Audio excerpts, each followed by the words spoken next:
So yung ICI is under scrutiny. Number one, yung credibility kasi hindi nakikita ng tao yung investigation.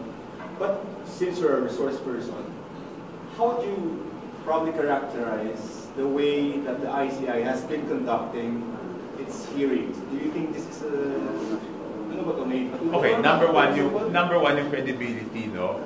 Yung integridad ng mga bumubuo ng ICI, talagang napakataas ng integridad nila, di ba?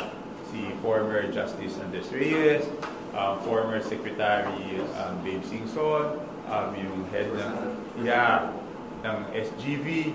So, you cannot question their integrity. It's beyond question. But the direction of the investigation? I mean, syempre, ang nakikita ko lang yung pagtanong sa akin. No? I don't know how they conduct it with other resource persons, but very professional naman sila. So you believe naman sir in the way the ICI is conducted? Yes. Why, sir? What do you think? What do you have in confidence na this is a serious investigation? Hindi, because alam naman ng lahat di ba? Alam naman ng lahat na galit yung tao. Okay?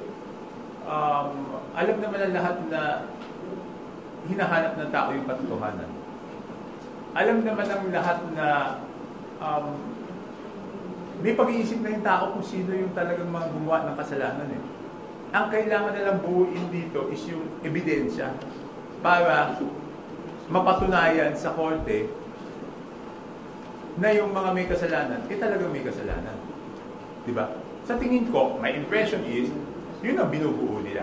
I mean, impression My impression is, binubuo nila yung ebidensya para matibay siya pag final sa korte.